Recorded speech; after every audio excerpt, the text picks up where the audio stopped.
Hello everyone, I am Dinesh sir and today we are going to start with a discussion on a very important topic in your syllabus. The topic that we are going to learn today is professions for women. It's very interesting topic to discuss about. Listen, professions for woman, ये जो आपका title है ये actually Virginia wolf द्वारा deliver किया गया speech, उसका एक एक्सट्रैक्ट है। एक्सट्रैक्ट यानी अंश, हिस्सा, पार्ट है। Friends, what actually happened in 1931 Virginia Woolf ने वुमेन्स सर्विस लीग, ये एक इंस्टीट्यूट है साउथ वेस्ट के अंदर, तो साउथ वेस्ट के अंदर ये जो वुमेन सर्विस लीग नाम की इंस्टीट्यूट है मिशिगन में, तो वहां पे इन्होंने एक स्पीच डिलीवर किया था। किसने? वर्जिनिया वुल्फ ने। तो ये जो स्पीच इन्होंने दिया है ये हमें क्या बताता है कि जो सोसाइटी है, जो समाज है, वो मेल डोमिनेंट है। मेल डोमिनेंट यानी पुरुष प्रधान। तो जब इस पुरुष प्रधान समाज में एक वुमन अपना प्रोफेशन डिसाइड करती है, उस प्रोफेशन में जब वो आगे बढ़ती है, तो सिंपल सी बात है उसके सामने ऑब्स्टेकल्स आएंगे। और कौन कौन से ऑब्स्टेकल्स उसके सामने आते हैं, तो वो बात यहां पे वर्जिनिया वुल्फ ने डिस्क्राइब की है, इन द सेंस स्पीच में डिलीवर की है। हम वर्जिनिया वुल्फ के इस स्पीच को 4 हिस्सों में डिवाइड करेंगे। सबसे पहला, वर्जिनिया वुल्फ एक राइटर है, सो वो नॉवेल्स लिखती है। सो नोवेलिस्ट की डिजायर क्या होती है, पहले हम ये पढ़ेंगे। सेकंड, यहां पे एक बहुत ही इंटरेस्टिंग टॉपिक है जिसका नाम है angel in the house. Means ये एक कॉन्सेप्ट है, एंजल इन द हाउस, ये क्या होता है, हम सेकंड में वो डिस्कस करेंगे। हम थर्ड में डिस्कस करेंगे कि वर्जिनिया वुल्फ को ऐसे कौन से 2 ऑब्स्टेकल्स हैं जो लगता है कि वुमेन के लिए ये चीजें ऑब्स्टेकल्स हैं, तो उन 2 ऑब्स्टेकल्स को हम स्टडी करेंगे। प्लस वर्जिनिया वुल्फ ने अपनी पर्सनल लाइफ में उनको ओवरकम किया या नहीं, ये भी डिस्कस करेंगे। और फोर्थ टॉपिक हम डिस्कस करेंगे कि वर्जिनिया वुल्फ का ये जो स्पीच है ये हमें क्या मैसेज देता है। राइट, सो गाइस आइए स्टार्ट करते हैं with very first topic, a novelist chief desire. Novelist की चीफ डिजायर मतलब नोवेलिस्ट कौन है? वर्जिनिया वुल्फ है। सो एज अ नोवेलिस्ट उनकी चीफ डिजायर क्या है? चीफ यानी मुख्य, डिजायर यानी इच्छा। दोस्तों, आप किसी भी प्रोफेशन में अगर जाते हो तो आप क्या चाहते हो कि भाई मेरी एज अ प्रोफेशनल एक डिजायर है, मैं ये करना चाहता हूं। आप फ्रीडम चाहते हो, आप वो करना चाहते हो जो आपको करना है, इन द सेंस कि हम प्रोफेशनल बनते ही क्यों हैं? For freedom. अगर हमें फ्रीडम नहीं चाहिए तो हम नौकरी कर लेते, कहीं पे एम्प्लॉय बन जाते। So as a professional Virginia Woolf जो है उसकी डिजायर क्या है, ये हम डिस्कस करने वाले हैं। तो सबसे पहले आइए स्टार्ट करते हैं थोड़े इंट्रोडक्शन के साथ में।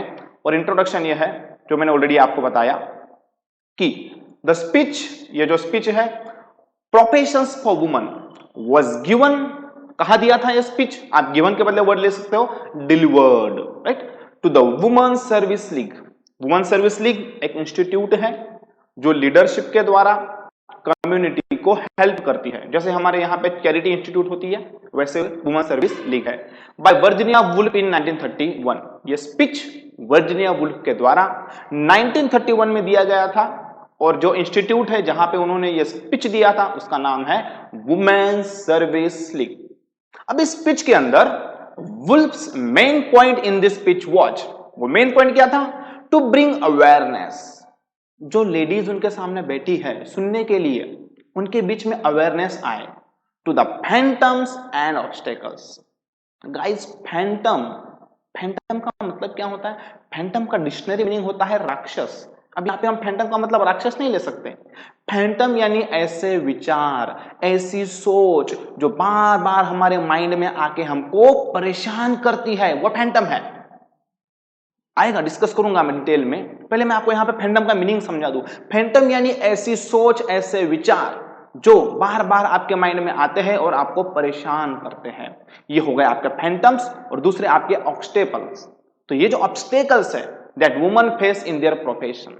तो इस पिच में वर्जीनिया वुल्फ क्या चाहती है? वर्जीनिया वुल्फ चाहती है कि अवेयरनेस आए कि भाई लेडीज को कौन कौन से ऑब्स्टेकल्स आते हैं, एज अ प्रोफेशनल लेडीज के सामने कौन कौन से फैंटम्स है, ऐसी कौन सी सोच है जो उन्हें फ्रीली अपना काम करने से रोकती है। That are the phantoms, right? She starts off her speech by describing how female writers before her have made an easier path to her becoming successful. इसका मतलब ये होता है कि उन्होंने जब अपना स्पीच स्टार्ट किया ना, तो उन्होंने क्या बोला कि भाई देखो, मुझसे पहले भी कुछ राइटर्स इस दुनिया में हो गए। अब हो गए तो इसका क्या मतलब हुआ? सर जी, अगर आज वर्जीनिया वुल्फ को एज अ राइटर कुछ ऑब्स्टेकल्स हैं, तो इनके पहले जो लोग एज अ राइटर हो गए उनको भी ऑब्स्टेकल्स होंगे। तो यही वो कहना चाहती है कि भाई मुझसे पहले भी कुछ राइटर्स हैं, उन्होंने क्या किया, मेरा जो पाथ है, मेरा जो रास्ता है वो इजी कर दिया। ये तो आपको भी पता है, किसी रास्ते पे आपसे पहले कोई चल जाए तो आपके लिए वो रास्ता क्या हो जाता है, इजी हो जाता है। मतलब वर्जीनिया वुल्फ एक्चुअली ये कहना चाहती है कि मैं एज अ राइटर कोई बिगिनर नहीं हूं, मेरे से पहले भी बहुत से लोगों ने इस प्रोफेशन में काम किया है, अच्छा नाम कमाया है। तो उन लोगों ने जो ऑब्स्टेकल्स फेस किए, तो इससे मेरा जो रास्ता है सक्सेसफुल बनने का वो आसान हो गया। तो आपके मन में एक नॉर्मल क्वेश्चन आएगा, सर ऐसे कौन कौन से लोग हैं जो बड़े ही फेमस है राइटिंग सेक्टर में, जिनको वर्जीनिया वुल्फ ने यहाँ पे मेंशन किया है? तो देखिए, she has mention other famous woman writers. उन्होंने मेंशन किया है कौन कौन से फेमस वुमन राइटर्स है, such as Burney, Aphra Behn, Harriet Martineau, Jane Austen, George Eliot. ये वो नाम है राइटर्स के जो वर्जीनिया वुल्फ से पहले इस प्रोफेशन में ऑलरेडी अपना नाम कर चुके हैं, और इनकी वजह से वर्जीनिया वुल्फ को लगता है कि इस प्रोफेशन में उनका खुद का रास्ता थोड़ा आसान हो गया, राइट? तो इससे क्या होगा, thus she does not have to, उन्हें क्या नहीं करना पड़ेगा, गो थ्रू, पास आउट नहीं होना पड़ेगा, जाना नहीं पड़ेगा एज मेनी ऑब्स्टेकल्स, इतने सारे ऑब्स्टेकल्स पास नहीं करना पड़ेंगे। एज कितने, वुमन इन अदर प्रोफेशन, जितने अदर प्रोफेशन की वुमन को ऑब्स्टेकल आते हैं उतने ऑब्स्टेकल वर्जीनिया वुल्फ के रास्ते में नहीं है। क्यों नहीं है? क्योंकि अदर जो राइटर्स है उन्होंने ऑलरेडी वर्जीनिया वुल्फ का जो रास्ता है, जो पाथ है, वो इजी बना दिया है। सो आइए गाइस, ये हुआ हमारा इंट्रोडक्शन। अब हम डिस्कस करेंगे कि एक नोवेलिस्ट की चीप डिजायर क्या होती है, क्या वो चाहता है। अगर मैं एक राइटर हूं, अगर मैं एक नोवेलिस्ट हूं, so what do I want, what is my desire. So very interesting points हम स्टार्ट करते हैं। Virginia Woolf shares a strange experience, एक थोड़ा स्ट्रेंज एक्सपीरियंस है उनका इन राइटिंग नोवेल्स। नोवेल्स लिखने में उन्हें जो एक्सपीरियंस हुआ वो थोड़ा स्ट्रेंज है। कैसे स्ट्रेंज है, आइए समझते हैं। सबसे पहले मैं आपको समझा दूं नोवेल क्या होता है। Novel in the sense writing का ऐसा फॉर्मूला जिसमें हम कल्पनाएं, फिक्शन, जो थोड़ी बहुत रियलिटी से मैच करती है, रियलिटी प्लस फिक्शन, इन दोनों का जो लॉन्ग राइटिंग होता है वो नोवेल होता है। Novel as a book publish होता है, लॉन्ग राइटिंग एक बुक पब्लिश होती है, दैट्स कॉल्ड नोवेल। ओके, चलो अब देखिए क्या फील हुआ वर्जीनिया वुल्फ को जब वो नोवेल्स लिखने बैठती है, right? She feels that a novelist chief desire is, उनको क्या लगता है कि अगर कोई नोवेलिस्ट है तो उसकी चीफ डिजायर क्या होनी चाहिए, to be as unconscious as possible. Unconscious का मतलब होता है डिक्शनरी मीनिंग बेहोश होना। अब यहां पे हम उसका मीनिंग क्या लेंगे, अनकॉन्शियस रहने का मतलब ऐसी अवस्था में रहो कि तुम्हारे आजू बाजू के जो तुम्हारे सराउंडिंग के जो फैक्टर्स है, मान लो वो तुम्हारे ऊपर कोई असर ही नहीं करते हैं। जैसे इंसान अगर बेहोश होता है तो आप उसको टच करो, आप उसको ऐसे हल्के से टैप करो, उसको फर्क नहीं पड़ता है, उसे पता ही नहीं चलता है। तो देखो, समझो इस बात को, क्या कहना चाहती है वर्जीनिया वुल्फ कि अगर आप नोवेलिस्ट हो तो आपकी चीफ डिजायर ये होगी कि भाई मुझे अनकॉन्शियस रहने दो। अनकॉन्शियस मतलब बेहोश, बेहोश इन द सेंस के फिजिकली बेहोश नहीं होना है, मुझे इन बातों की तरफ ध्यान ही नहीं देना है कि मेरे सराउंडिंग में क्या हो रहा है। अब आप बोलेंगे सराउंडिंग में क्या हो रहा है, इसका मतलब तो याद कीजिए वर्जीनिया वुल्फ एक लेडीज है और पुरुष प्रधान समाज में, मेल डोमिनेंट सोसाइटी में जब वो अपना अस्तित्व बनाएगी, अपने आइडेंटिटी क्रिएट करेगी तो बातें तो होगी। इन बातों की तरफ उनको ध्यान नहीं देना है। दैट इज कॉल्ड, वो चाहती कि मुझे अनकॉन्शियस रहने दो, मैं अनकॉन्शियस हूं, ये मेरी चीफ डिजायर है, राइट। शी मीन्स दैट जब ये अनकॉन्शियस वर्ड वो यूज कर दिए तो उसका कहने का मतलब क्या है, writer should only focus on their own thoughts. मतलब क्या, कौन क्या कहता है, कौन आपको क्रिटिसाइज करता है, कोई आपको अप्रिशिएट नहीं करता है, वो सब छोड़ दो। मान लो तुम अनकॉन्शियस हो, सिर्फ अपने काम के ऊपर फोकस करो, राइट। इसीलिए वो क्या कहना चाहती है कि भाई हमें अनकॉन्शियस होना चाहिए। फॉर एग्जाम्पल जैसे कि when writing they should avoid themselves, जब आप लिखते हो ना एज अ राइटर तो you should avoid yourself, हमें अवॉइड करना चाहिए from thinking, ये सोचने से। क्या सोचने से अवॉइड रहना चाहिए, about what others would want to read। Very interesting है, दूसरे लोग क्या पढ़ना चाहते हैं ये मत सोचो। मतलब दूसरों को जो अच्छा लगता है वो नहीं लिखना है। आप राइटर हो, आपको वो लिखना है जो आपके मन में आता है, जो आपको लगता है कि ये लिखना चाहिए। फिर ये मत सोचना कि ये रीडर्स को, पढ़ने वालों को पसंद आएगा या नहीं आएगा, ये आपको सोचना नहीं है। इसलिए वो चाहती है कि अगर मैं अनकॉन्शियस रहूंगी तो मैं वही लिखूंगी जो मैं चाहती हूं। Got the point clear? समझने जैसी बात है। अगर आप इस बात पे फोकस करेंगे कि लोग क्या चाहते हैं तो आप वो नहीं कर पाएंगे जो आप करना चाहते हैं। So that's the thing. हम जब स्टडी करते हैं, हम जब पढ़ते हैं तो इसका यह मतलब नहीं है कि हम क्वेश्चन आंसर के लिए पढ़े। It's a message for you, you are the undergraduate student. ये आपके लिए मैसेज है कि हमारा फोकस हम जो चाहते हैं उस पर होना चाहिए, लोग क्या चाहते हैं उसके ऊपर हमारा फोकस नहीं होना चाहिए। Allowing oneself to be influenced by what society wants। अगर तुम अलाउ करते हो oneself, कोई भी एक व्यक्ति अगर अलाउ करती है किस बात को, what society want, समाज क्या चाहता है, लोग क्या चाहते हैं, इस बात को अगर तुम अलाउ करोगे तो क्या होगा, would cause a bad piece of writing। इससे क्या होगा, आपका जो राइटिंग है वो बैड पीस होगा। बैड पीस मतलब वो एक अच्छा आइडियल आदर्श राइटिंग नहीं होगा। क्यों? क्योंकि आपने वो नहीं लिखा जो आप चाहते थे, आपने तो वो लिखा जो लोग चाहते थे।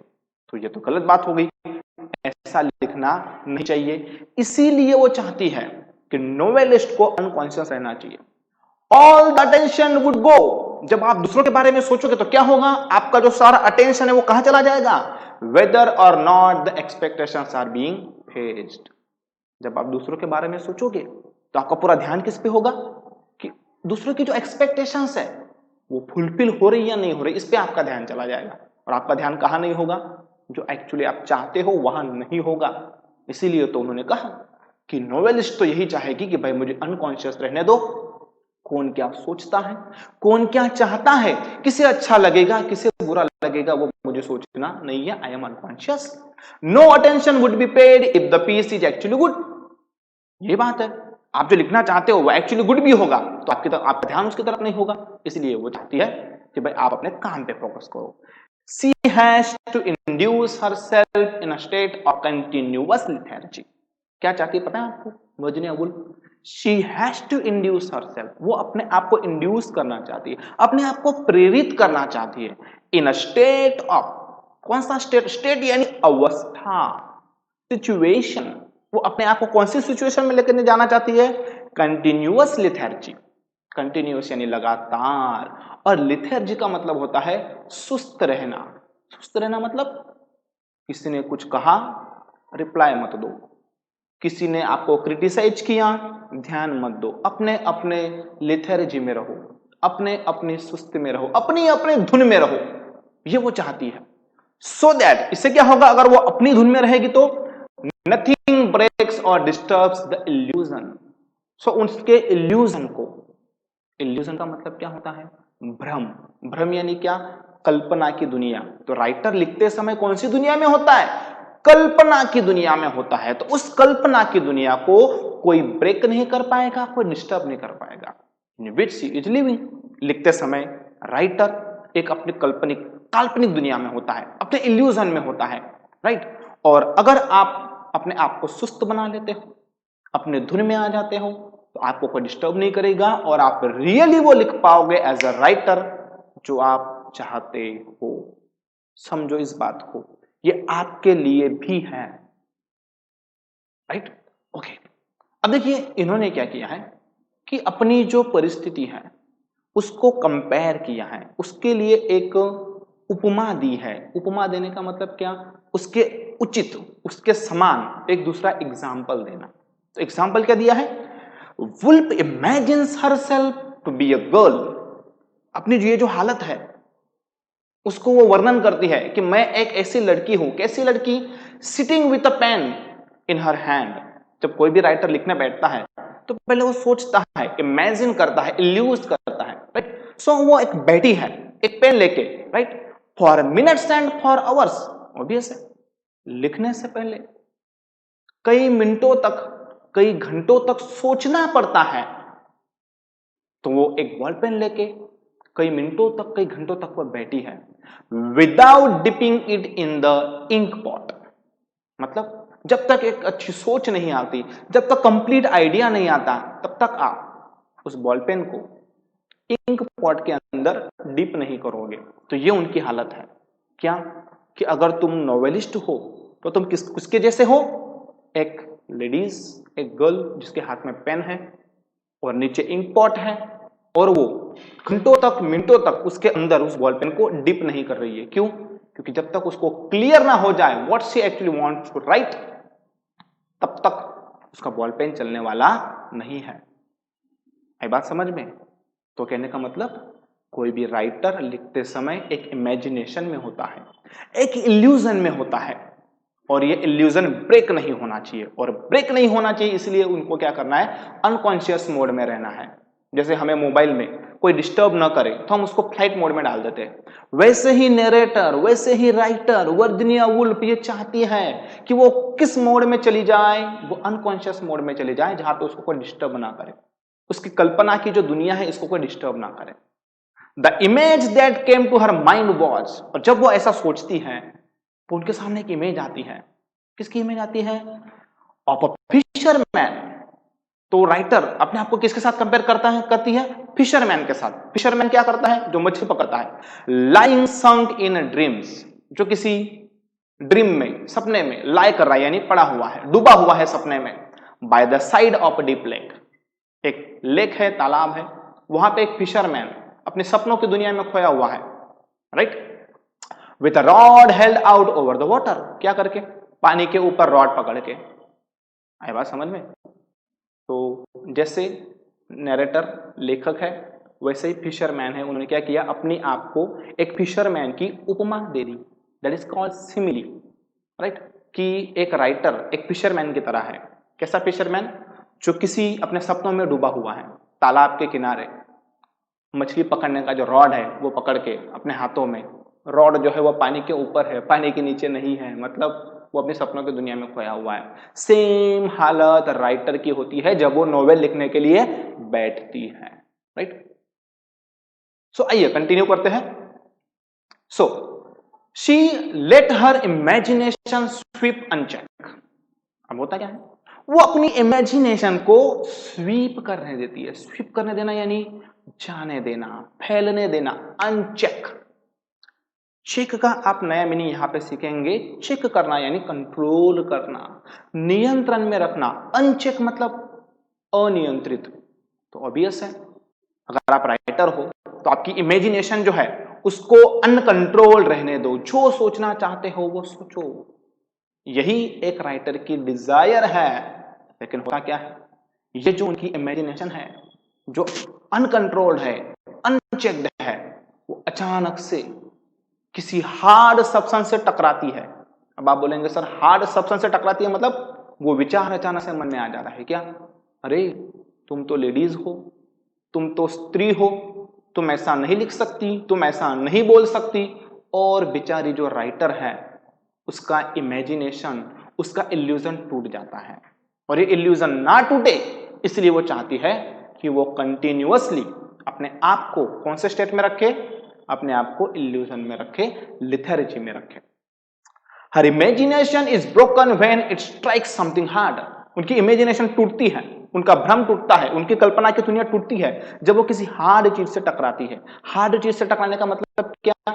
जब वो विचार उनके मन में आता है कि अरे तुम लेडीज हो, तुम तो ऐसा नहीं सकती, तुम तो किसी को क्रिटिसाइज नहीं कर सकती, तब उनका इमेजिनेशन टूट जाता है।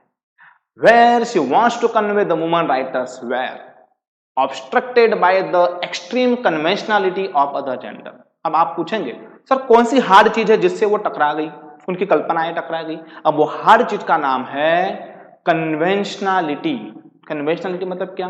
जो कन्वेंशन से चलते आ रहा है, जो सदियों से चलते आ रहा है, जो परंपराओं से चलता आ रहा है। क्या? एक्सट्रीमिटी। एक्सट्रीमिटी मतलब क्या? समाज के ऊपर जो पुरुषों का स्त्रियों के कंपैरिजन में ज्यादा डोमिनेंस है, ज्यादा वर्चस्व है, ये कन्वेंशनलिटी जो है ये क्या करती है? राइटर को रोकती है। Woolf acknowledge that a lot more. अब यहां पे जो वर्जिनिया वुल्फ है वो एक्नॉलेज करती है। एक्नॉलेज करना यानी इंफॉर्मेशन देना। हमें वो क्या इंफॉर्मेशन देती है? A lot more has to be done. अब बहुत कुछ करना बाकी है। आप सोचेंगे सर अब पहले जैसा नहीं है। यस, अब पहले जैसा नहीं है, बट इक्वल भी नहीं है।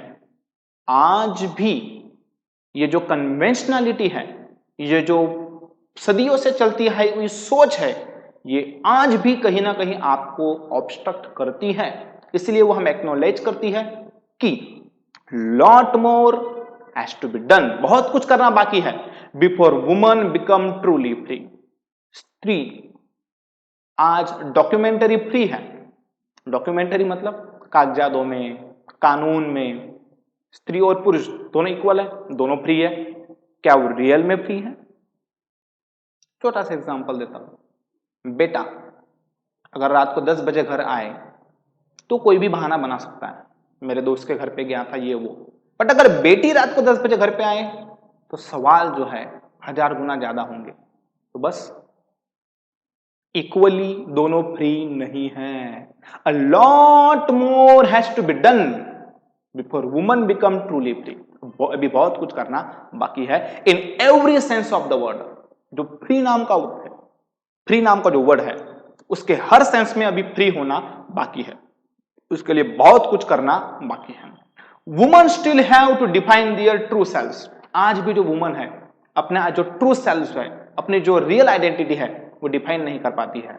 But this is not possible if they think of what others would say. और सिंपल सी बात है, आप एक्चुअली क्या हो ये आप डिफाइन नहीं करते हो समाज के डर से।